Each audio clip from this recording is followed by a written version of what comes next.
Shalom Bapak Ibu semua yang dikasihi oleh Tuhan Yesus. Hari ini Kamis 29 Januari 2026. Renungan kita berjudul Dari Lelah Menjadi Raja Wali. Firman Tuhan kami ambil dari Yesaya 40 ayat 29 sampai yang ke-31. Demikian bunyi firman Tuhan.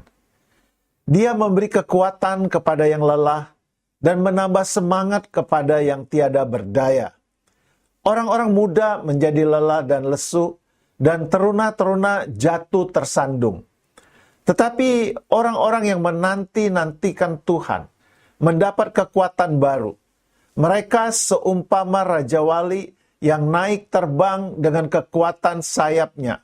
Mereka berlari dan tidak menjadi lesu. Mereka berjalan dan tidak menjadi lelah. Kalimat ini sering dia ucapkan dalam khotbahnya. Aku punya cerebral palsy. Apa masalahmu? Kalimat yang tajam, bahkan sedikit menantang. Namun justru dari suara yang terbata-bata itu, lahir kekuatan yang menggugah ribuan orang. Kalimat ini bukan bentuk keputusasaan, melainkan undangan untuk jujur pada diri sendiri. Seringkali kita menunda ketaatan dengan alasan keadaan. Kita menuntut syarat sempurna sebelum melangkah. Padahal Tuhan justru sering bekerja dari tempat yang rapuh yang kita sembunyikan. Dunia sibuk menilai tampilan luar, tetapi Tuhan melihat hati yang mau taat, walau dengan langkah yang goyah. Kalimat tadi adalah panggilan bagi siapa saja yang punya alasan untuk berhenti, tetapi masih punya iman untuk berjalan. Siapa dia yang sering mengucapkan kalimat itu dalam khotbah-khotbahnya? Dia adalah David Ring, seorang pendeta yang terlahir dengan cerebral palsy, kondisi yang membuat tubuhnya kaku, bicaranya terbata-bata, dan hidupnya penuh keterbatasan. Sejak kecil, David dijauhi teman-temannya, ditertawakan karena cara jalannya, dan diremehkan karena ucapannya yang sulit dipahami.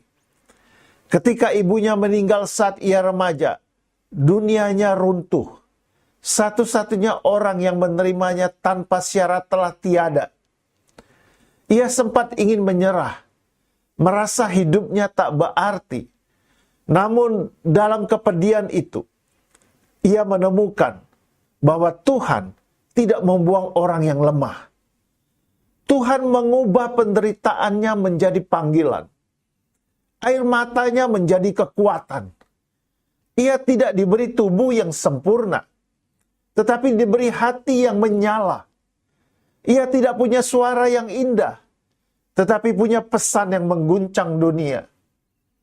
Dalam hidup ini, kita sering merasa tidak cukup pintar, sehat, kuat, atau diterima. Namun firman Tuhan berkata, Dia memberi kekuatan kepada yang lelah dan menambah semangat kepada yang tiada berdaya. Orang-orang yang menanti-nantikan Tuhan mendapat kekuatan baru. Ayat ini bukan janji bagi yang kuat, tetapi bagi yang mengaku lelah dan mau melangkah dengan iman. Tuhan tidak mencela kelemahan kita. Justru disitulah kuasanya dinyatakan. Saat kita berhenti mengandalkan diri sendiri dan mulai berharap kepadanya, kekuatan baru dicurahkan, bahkan cukup untuk terbang tinggi di tengah badai. Itulah kekuatan yang menopang mereka yang bersaksi, meski terbata, melayani, meski tertatih. Mari berhenti menunggu segala sesuatu menjadi ideal. Mulailah berjalan dalam iman. Dunia boleh menertawakan kekuranganmu, tetapi Tuhan memperhitungkan kesetiaanmu.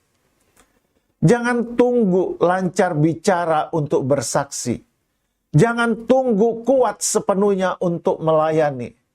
Tuhan tidak menanti kesempurnaan.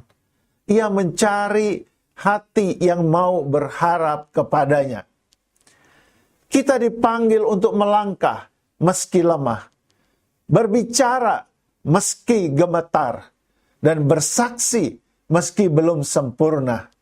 Bangkitlah, nantikan Tuhan dengan iman.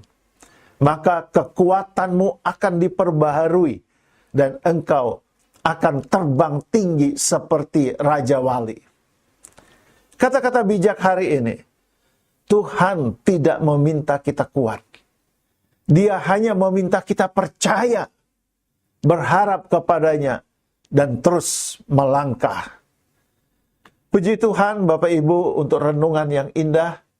Mari kita berdoa bersama-sama untuk mengakhirinya. Tuhan, saat aku lemah dan letih, ajarku untuk menanti dan percaya bahwa kekuatan baru akan Engkau berikan kepadaku. Dalam nama Tuhan Yesus aku berdoa. Amin. Sungguh sebuah renungan yang indah. Mari Bapak Ibu tetaplah berharap kepada Tuhan. Mintalah kekuatan yang baru, kekuatan yang cukup untuk kita bisa terbang tinggi di tengah badai. Selamat beraktivitas. Tuhan Yesus memberkati. Haleluya. Amin.